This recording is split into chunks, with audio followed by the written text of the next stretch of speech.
can introduce our next guest.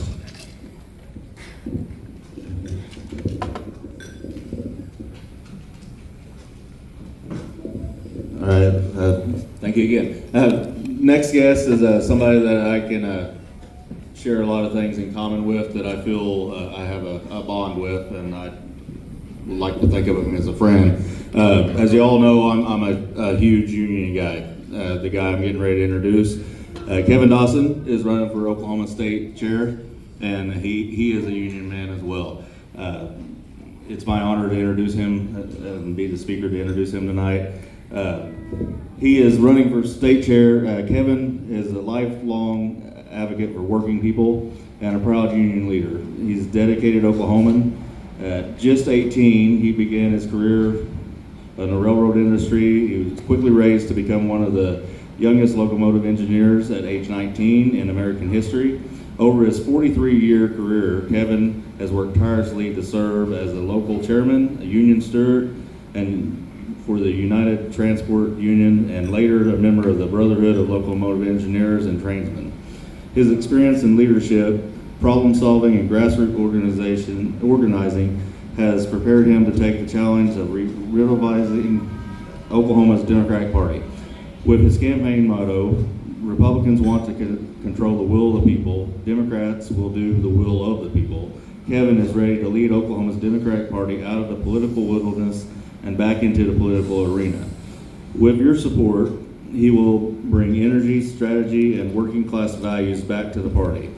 It is time to stop letting the train run us. It's time to run the damn train. So help me in Washington County in welcoming to our county, Kevin Dawson.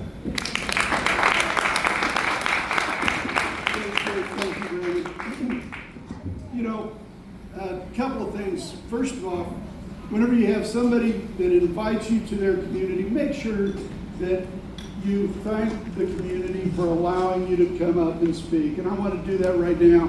Thank you. Thanks, Celeste. Thank you for the Washington County Democratic Party. You guys are an outstanding group of people. Thank you. If I forget, do that again. Again, I thank everybody for coming out today. This is an outstanding group, folks. This is outstanding, and it gives me so much inspiration as somebody who is running for the Oklahoma Democratic Party state chair, that I actually see people who are willing to do the work, and that's what we're going to need to do as well. Thank you, Brandon, for that great introduction. It's an amazing thing. I've got just a couple of cards here, and I can take one of them and put it right to the back. So that was very good. Thank you. And again, I want to make sure that everybody here, please give a round of applause to Celeste. She did an outstanding job, and I really appreciate everything that she's done. So we got to talk about some things that are going on. And this is going to be a little bit of audience participation. Yes, Amy, I'm copying off of you. Maybe not. But anyway, this is something that I always like to ask these questions. Who's tired of having the Republican Party define who you are? I am. Who's tired of having somebody go on the news and tell a whole bunch of lies, and then the reporter doesn't follow up with questions and get something done about that? Or actually find out what the truth is. Show us the receipts, folks. If you're going to tell a lie, show us the receipts. They don't follow up on it. I'm intending on being that person that will follow up on that question, and I will bring it home to that reporter so that that reporter knows we need to have those answers to those questions. I'm going to talk just a little bit more about who I am. First of all, I'm a proud husband. This is my wife over here, Joanne.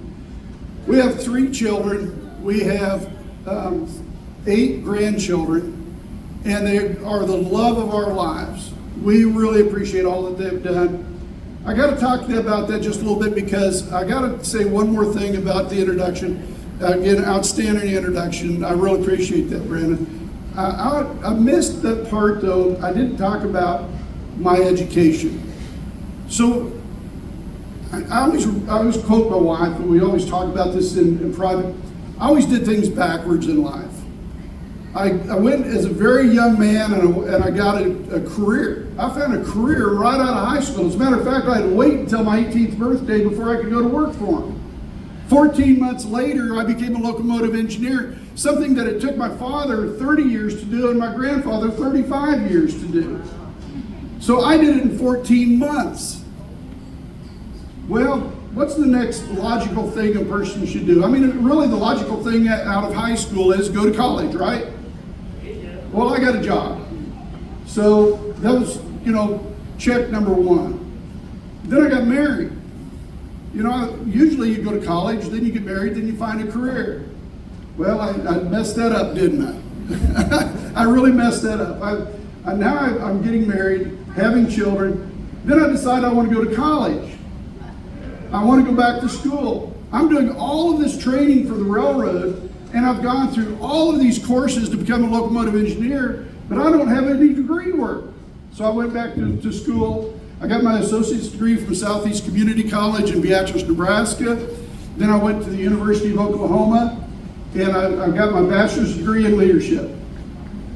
Then I decided, you know what? I'm having so much fun with my education. I want to go back and get my master's in leadership, and that's where I did from the University of Oklahoma. So again, I accomplished a lot, but I did it backwards, and I did it a little bit later in life from most people.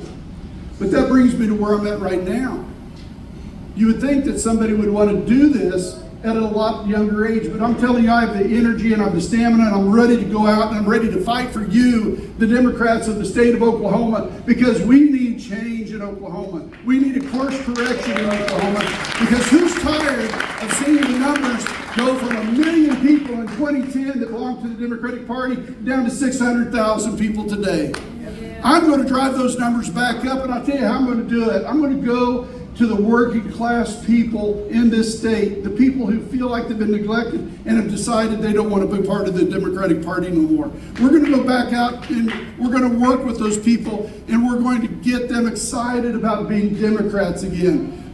Who here is tired of not being excited about our candidates that are running for office? We're tired of that. I mean, Joe Biden was my idol. I appreciated the man. But it was like, please, come on.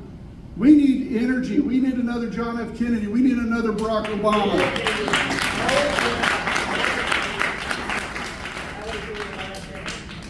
I'm a firm believer that the Oklahoma Democratic Party is a viable and strong party. We have that ability. All we have to do is get that 80% of people who do nothing for our party, do not participate, get them active again. And I think it just needs somebody like myself to give them that inspiration. I can do that. I will go to them and I will talk to them. I will go to their doorsteps. We will call them. We will do everything that we're doing. It's called a permanent campaign. When we're not campaigning for our candidates, we're campaigning for our party, to build our party back up and to get people back excited to do things for our party again. And I'm talking about focusing on ranchers and farmers, clerks, nurses, police officers, fire officials, people like myself. I mean, I was on call 24 hours a day, 7 days a week, 365 days a year. I was gone away from my family for extended periods of time, and I worked hard for my family. But I was gone for extended periods of time away from my family. But I had mud on my boots. I understand working class people. I am working class people. And I think that people want to hear a message from people like me that has that inspirational story that, yes, we have more to do in the state of Oklahoma, and we can get people excited, and we can do things. And what is that one thing we want to do? We want to change Oklahoma.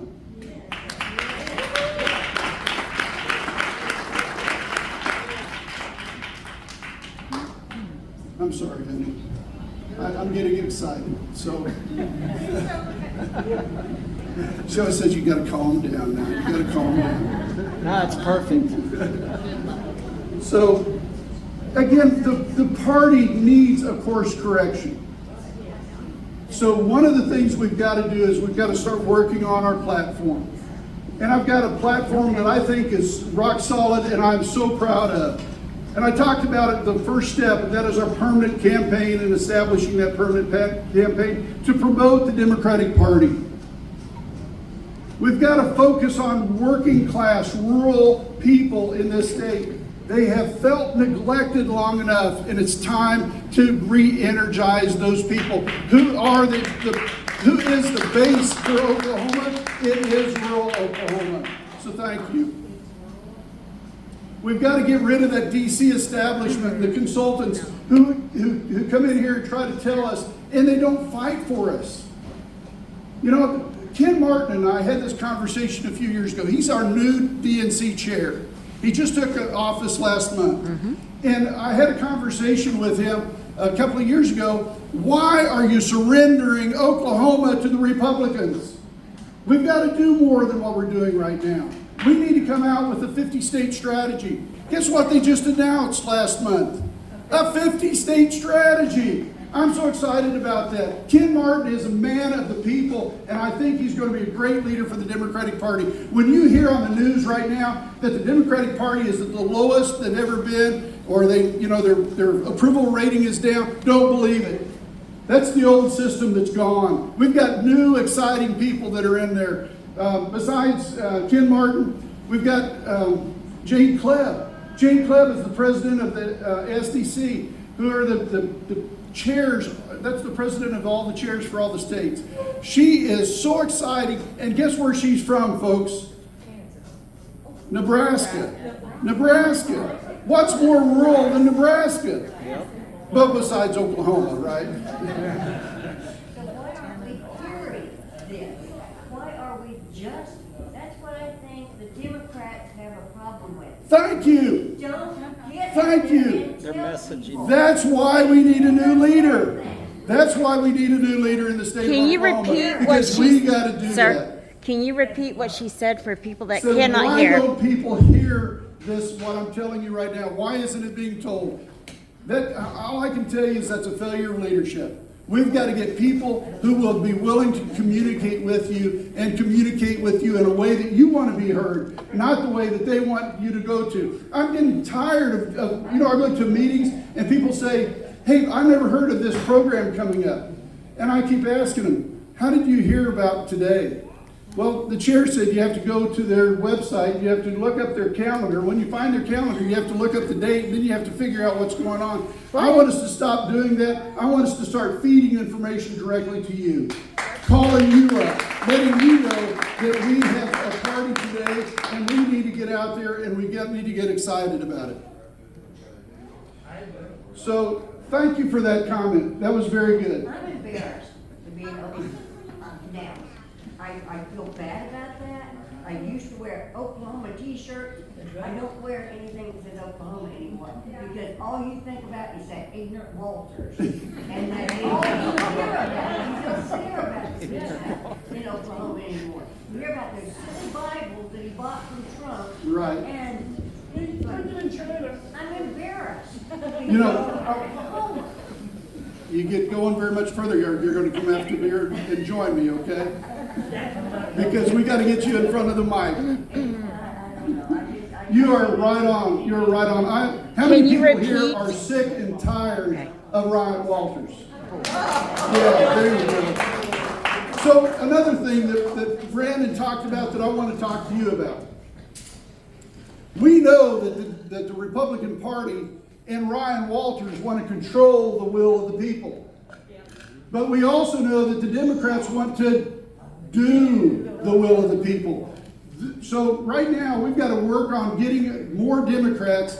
And how do we get more Democrats? We've got to work at the precinct level. We've got to build our precincts back up. We've got to get people excited to be part of the Democratic Party. Now is the time to do that. There's no time in American history that we need to do that more than right now. And right now, we have the greatest opportunity for the greatest growth of our lives. Right now, people are going to be disenfranchised and they're going to be disgusted with that other party because they're failing them. They're losing their jobs. They're losing their homes. They're losing their livelihoods.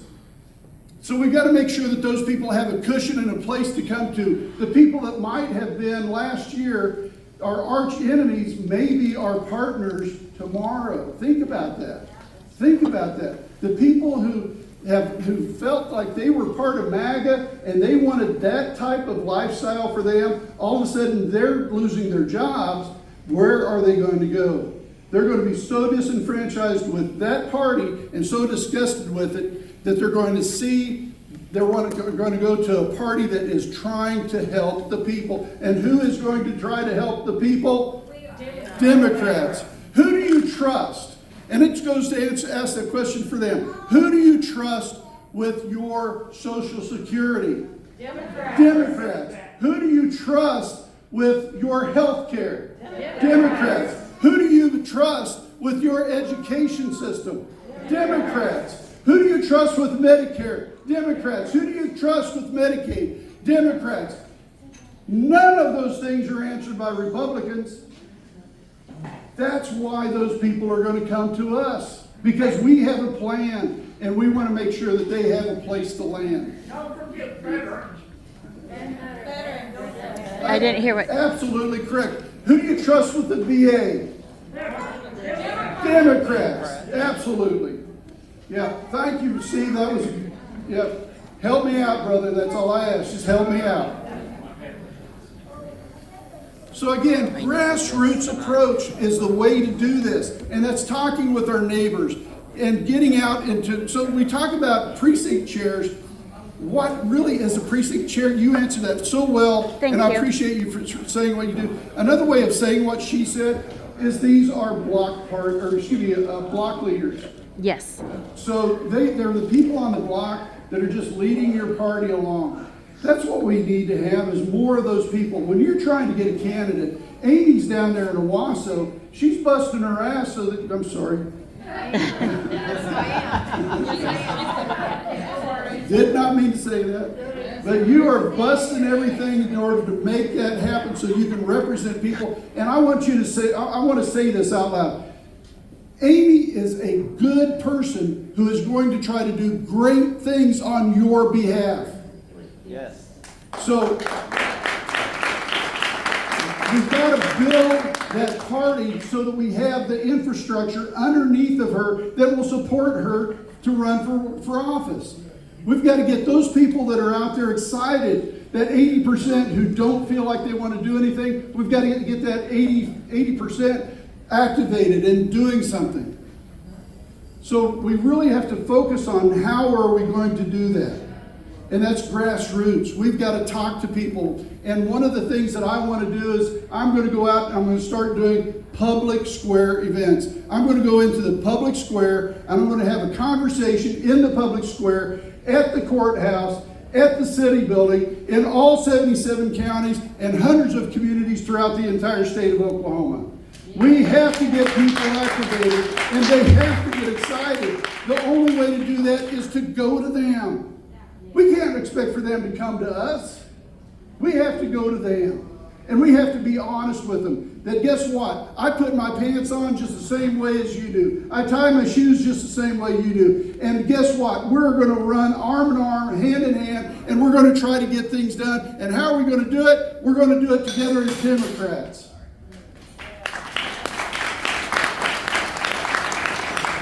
We have to engage one another. That's the bottom line. We have to engage one another. So those public square events are so important to my plan. And it's so important for people to be able to relate to who I am. And that's somebody who has worked in the fields, who has been out there with nights, weekends, holidays, working away from, a farmer can relate to me better than they can to just about anybody else, because guess what? We work the same schedules with each other. I hauled their grain for them. Those people are really needing our help right now, because look who's going to get hurt with USAID shutting down. The farmers, the ranchers, those people that have constantly been going to MAGA are also going to be looking for places to come back. And how are we going to get them persuaded to come to the Democratic Party? Not by sitting around waiting for them. We got to go to them. And that's what I'm going to do.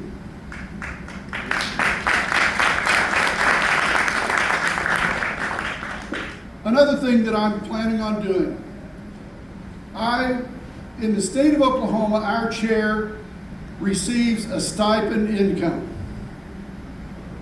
That's great. There's one of 10 people of all of the state chairs all across our nation. She's one of only 10 people that do that.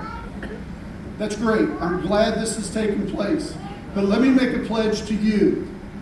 I will not accept a penny of that for myself. All I want is my expenses paid for, and I will take everything that we earn from our fundraisers for the purpose of the state chair's stipend, and I will divert all of that money to targeted advertising so people know that the Democratic Party is available to them.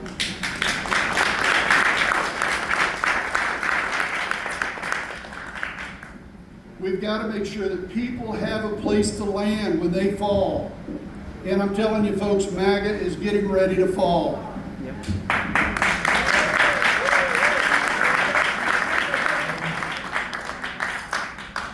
So in conclusion, there's only one way that I can get elected as the chair. That is through your vote. So on June 28th and 29th is the state convention. It's in Broken Arrow. It's going to be very close for you to go. There's only a way for you, the pathway for you to go vote is to become a precinct chair here. There's other ways to do it too. But we really need to focus on doing it the conventional way, which is to be a precinct chair, go to the county convention, become a delegate for your county, go to the district, and then finally go to the state where you can actually vote for change, and that change is for me. And I want to thank you very much for allowing me to come and talk to you tonight. Thank you.